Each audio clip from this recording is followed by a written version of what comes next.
Strap yourself in, woodwork prohibited, and available in the state of shop.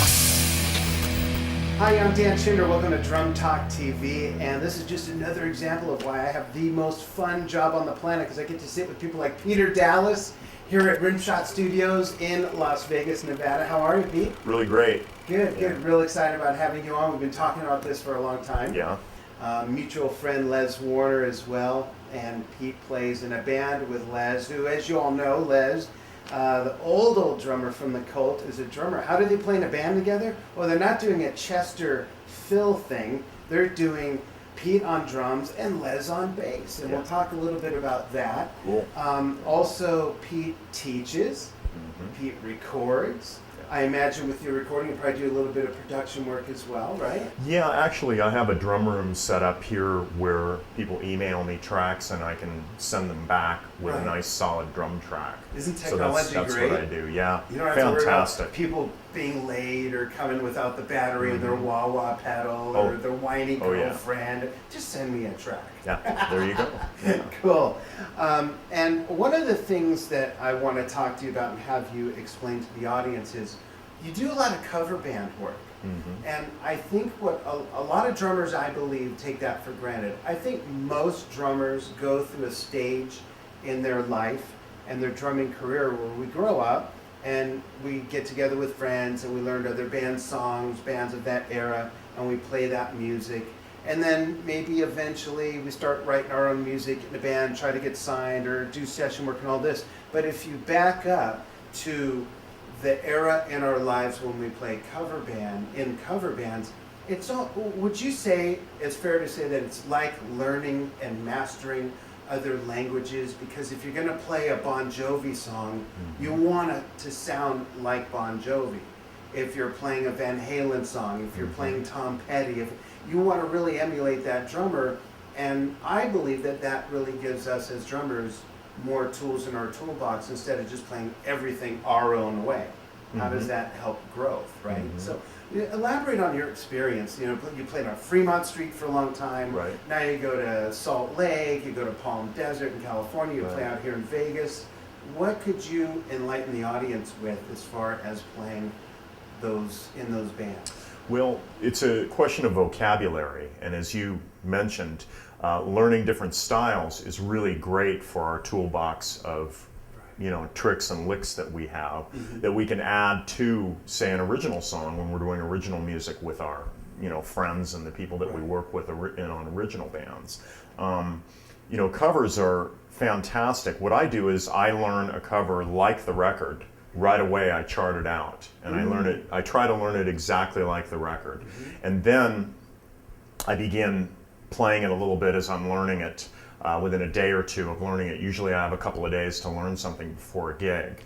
And so I chart it and then I read it down and then I play my way sometimes certain sections that will make the band sound better. Like sometimes something that's recorded, you're dealing with something with multiple tracks and they spent months maybe working on a song and it's the best of the best. So you want to learn the original drum arrangement and then make it fit in a live situation so it makes the band sound really good, and also so the players are comfortable and know the ins and outs of the sections. Right, and there might be some cues. Yeah, a particular fill might be kind of wild, so you do it with the spirit of the fill. Right. But you do it maybe a little bit different with maybe the key accents to make it flow and be real solid and get into the next section, smoothly. So, but I think that brings energy to the show. Absolutely, you want to play with the spirit of the recording.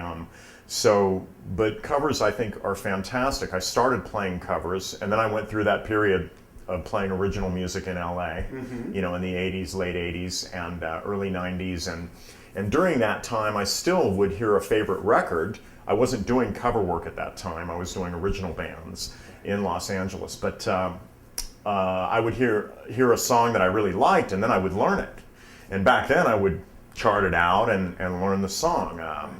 Some of my favorite stuff back then, which would run the gamut from, say, I love Phil Collins, all the way to, Lynch Mob. Right. These are, on one end and the other of the spectrum, exactly, right? Yeah. And Bryan Adams in the middle, and Hall and Oates, and I've always enjoyed pop music, popular rock, metal, and also English wave, and so I would learn these songs but then be playing in original bands, and then I would attack an original arrangement with ideas from some of these, and so it was interesting. So the good point. Yeah. Well, and you make a good point too, Peter, because as you talk about being able to work at both ends and across the spectrum of all those vocabularies, wouldn't you say that's how you get more work?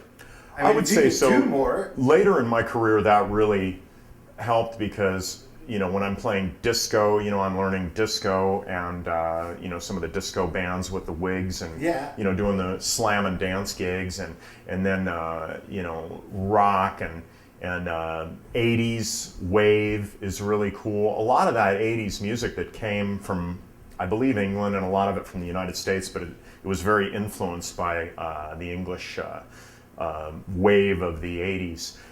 Is more than meets the eye when you get into dissecting the song and working the drum arrangements. Some of them are rather interesting, Yeah, so yeah. Well, I think this is all important knowledge for drummers who, so many of us sometimes get in this rut of their thought process where they say, no, I'm a speed metal guy, and that's all I listen to, that's all I learn, and because that's what my band plays, that's all I want to hear or be influenced by, or I only play jazz or Zydeco or whatever. I think no matter what your personal focus is that you're going to play, you want to listen to all these other things out here, because everything's influenced by everything else to some degree. Drummers that we know of our favorite bands, no matter what the style is, their influences, many of them are outside of the genre that we know them for. Certainly, absolutely. And when I teach, when I have students, oftentimes I get the student playing to music because I want my students to be able to play with their friends, play in garage bands, try to make music, together. And it starts with cover songs. Right. You start with Hendrix, and you start, I'm really a classic rock guy, so I love, the 60s and the 70s. Right. And I love the 80s too. Yeah. And some of that, AC/DC, some of those arrangements will be kind of simple, and a beginning student can lock the beat. When I first began drumming, I got really into AC/DC because I could do it. Right. I'm not saying I could do it like Phil Rudd. He was phenomenal. He's one of my idols. But I could play and get through the song, and it was it was great. So yeah, covers are very important to development. Yeah, absolutely. And regarding some of our peers and idols listening to things outside their genre, John Bonham used to hang out and go on vacations with the Bee Gees. So if that's not enough of an example. And Keith Moon was really into Jan and Dean. Yeah, absolutely. Surf music. He was, but and also the beginning of rock and roll comes from the Little Richard song. Right. So obviously these guys, some of the greatest songwriters and rock bands in the history of rock and roll have been very influenced by covers and by the 50s and the 40s. Clapton, the Byrds, they're all, all these guys, Page, they were all very influenced by the blues artists, the Stones, very completely into the blues artists of the 30s and 40s and 50s. Blues, exactly. And for some reason, those English, they got way into the blues, and they ended up being more bluesy than the blues guys they were. Absolutely. Amazing. John Lennon, they're all really very versed in that. Right. So yeah. So anyway, covers. Let's talk about your teaching. Sure. What ages do you work with? What ages? I work a wide age range from right now my youngest student is 7. Oh, wow. Which is a challenge. Yeah, that's the age I was when I started. Really? And I'm still a challenge. Wow. But yeah, I was 7 when I started. Yeah. That's neat. Yeah. Yeah. So I go from and so from 7 to my oldest student right now is 59. Oh, and wow. so I run the gamut. Wait, is it the same challenge as the 7-year-old and then everyone else? You know, it kind of, no, it's a little bit good point, but no, it's a little bit different. The 59-year-old's been playing for about 22 years, and cool. you know, he enjoys drums as a hobby and also plays in some garage bands and goes out and does an occasional gig. So I'll help him with songs, and you know, the other day I was helping him with a Judas Priest song to make it solid. You know, so he could play it really solid with the group. And but yeah, teaching runs the gamut, and the kids are fantastic. You know, I do things to keep their attention span, and I don't do you know, when the kids are young, like say under 11 or 12, 10, depending upon the student, I try to keep it at a half-hour lesson.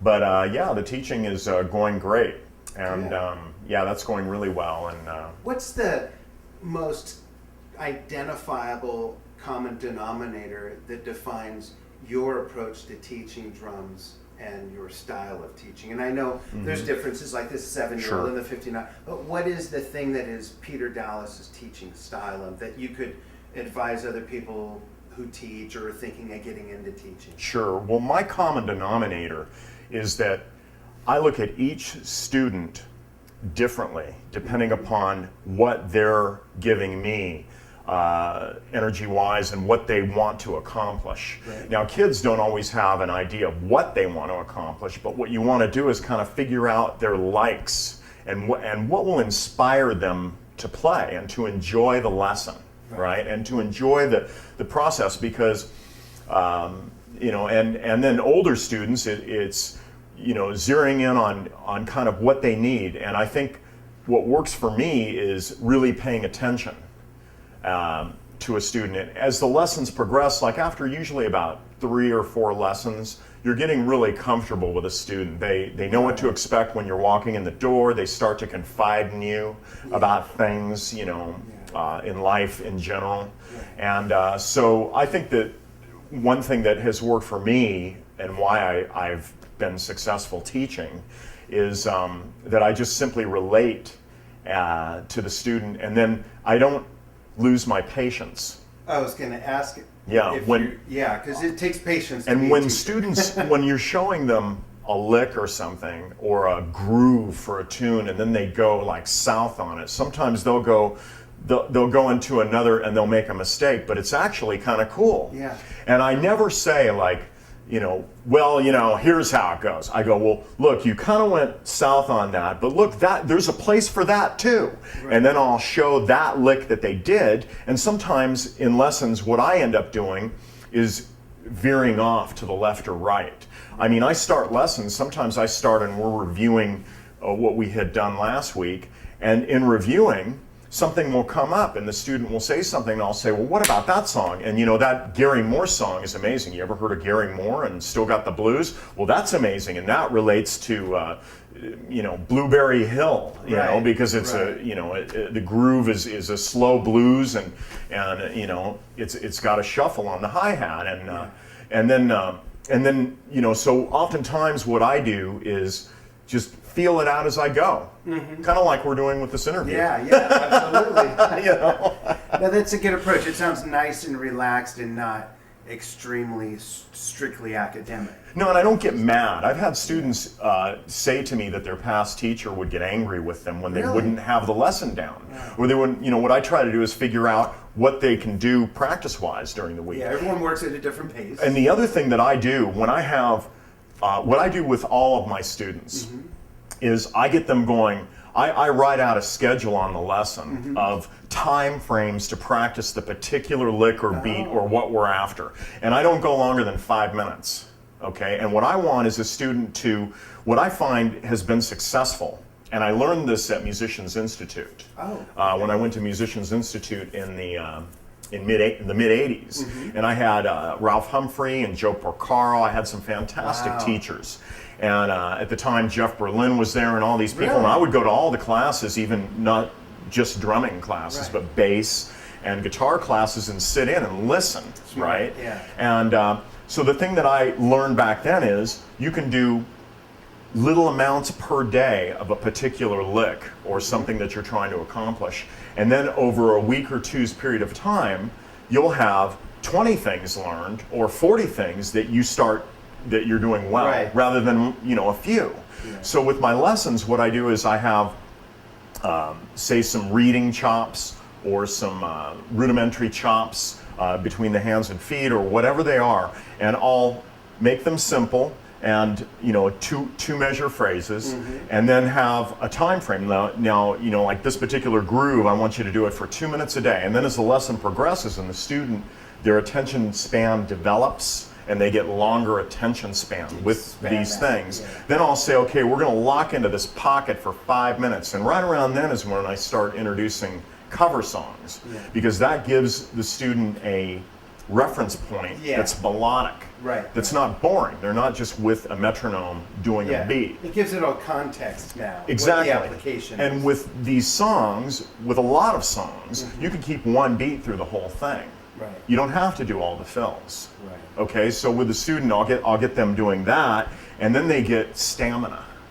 But I guess the point I was making, I kind of veered off, That's was amounts of time per day, because everybody's busy, and so maybe 30 minutes after a few months of lessons, a student may be up to an hour a day of practice, and then 1 hour, and then after that, do whatever you want.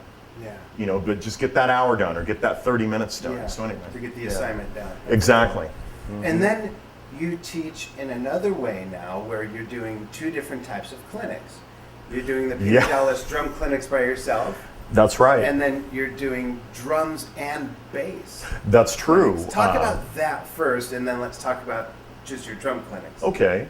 Well, the bass and drum clinic is rock rhythm, and it's locked in sessions, which is an address that is on the web. And Martin Motnick and I began playing together a year ago on Fremont. And we were playing 4 nights a week in Rock of Ages, which was not the show, but a band called Rock of Ages that did cover songs from the 70s and the 80s, all the hair band songs and all that stuff, right? And so he and I began bonding as a rhythm section. So we thought, boy, we've always wanted to do this. I've always thought about it, doing a rhythm section bass and drum clinic. So we did our first clinic in the spring at Guitar Center and at UNLV, and cool. So we're gonna start doing these clinics, and they're really neat. What we do is we bring up key points of how to become or be a better rhythm section in the context of rock music, and it's fantastic. We love it, and we're getting a great response. That's great. Let's drop in a clip real quick. Here's a clip, which is an excerpt of actually the very first clinic that Peter did with Martin. Check this out. Bass and drums. You don't really need anything else. What we would like to discuss is the relationship between bass and drums and the importance of a solid rhythm section for a band. So we will analyze and play a variety of famous rock songs that most of you probably know to demonstrate different ways how drums and bass can play together, and we will give you some hands-on tips and tricks on how to become a better rhythm section.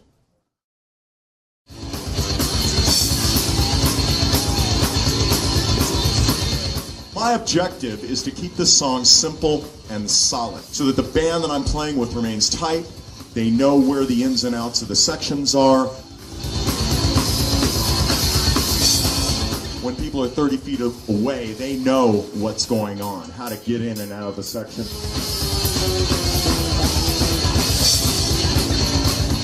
This song is a perfect example for the most common bass groove in rock music, which is the 8th note bass groove, because it creates a driving feeling and goes well with pretty much any drum groove. So that's a real good example of something that isn't the most popular thing. When I say not the most popular, I mean not because people don't like it, but not a lot of rhythm sections are going out there and teaching together. So that's true. Really cool to see you and Martin doing that. It's great, and we both bring up key points and tricks that we use. And from your own perspectives, too, him as a bass player, that has worked for us on gigs. And we mainly address big stage gigs. So because that's most of the work he and I have done together have been on larger stages, bigger stages. And so it's really neat. We address, we bring up key points that will work to make you successful playing on a big stage with a group, and the things that have worked for us. Eat your vegetables. Yeah. Exercise. Yeah, you Definitely want to exercise. be as good when you're playing on a stage that might be 60, 80 feet That's wide right. and 40 feet deep. Yeah. And while you're sitting flailing away, Yeah. burning He's all running your around. Yeah, you got Oh. the other guy. So it is important to be in really good Yeah. shape. Plus, you want to be able to enjoy the after party after playing for 3 hours. That's right. So anyway, but yeah, that's been a great cool. experience with Martin. Great. Now tell us about the drum clinics that you're doing on your own. What is often the main focus of what you want your audience to come away from after seeing a Peter Dallas drum clinic?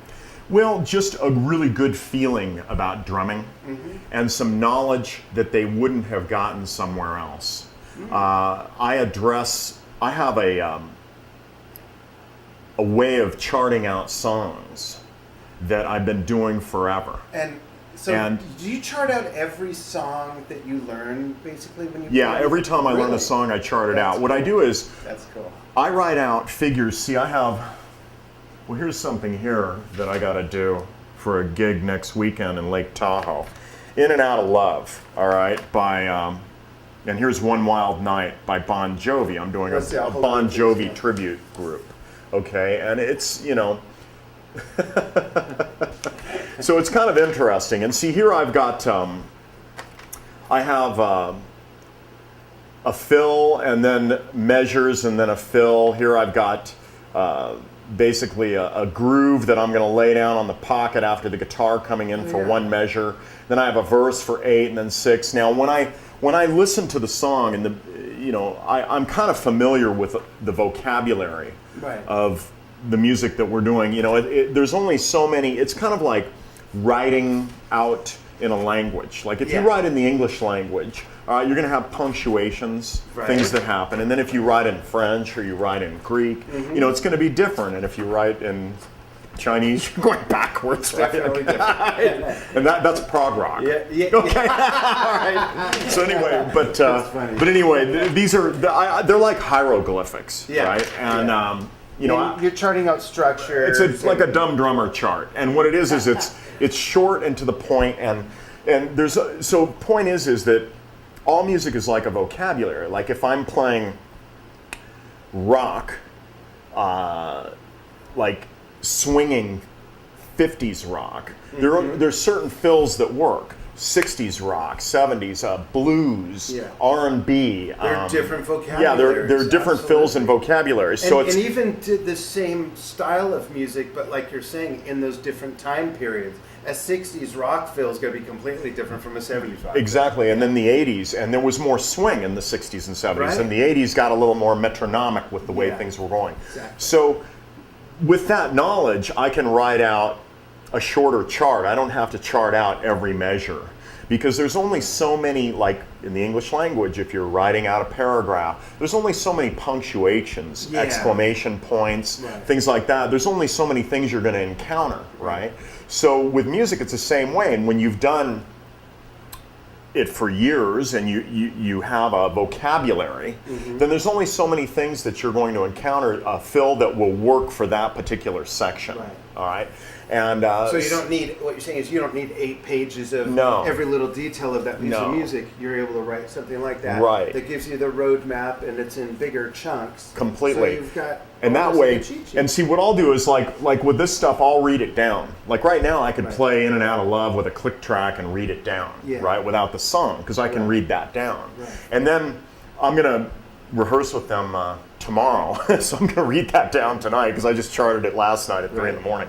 And so anyway, I'm going to read it down tonight, and as I read it down, it's going to get smaller. And it'll get to the point where I'm going to have a set list, and I'm going to have a very small chart written next to the with a few, like right next to the song that will have a few key points. Like if there's a trouble point, like that particular song doesn't have any trouble spots in it. Some of the other Bon Jovi stuff has like a really complex little section that's different, or a fill that's different, and so. But yeah, you only have so many fills or things that will fit in a certain genre. Does everyone get the message? I mean, first of all, you got to learn other languages and vocabularies of music and drumming, because this will give you more tools in your toolbox. this will give you more of a resume to get more work with, because now you're actually more qualified to play more types of gigs and not just one style of pounding away. For teaching, those were some great lessons, thanks. And all of Peter's information is magically right here on the screen if you want to follow Peter, his website, YouTube, Facebook, everything's right there. And thanks for coming on Drum Talk TV. Yeah, my pleasure. Really great. Thanks for having me.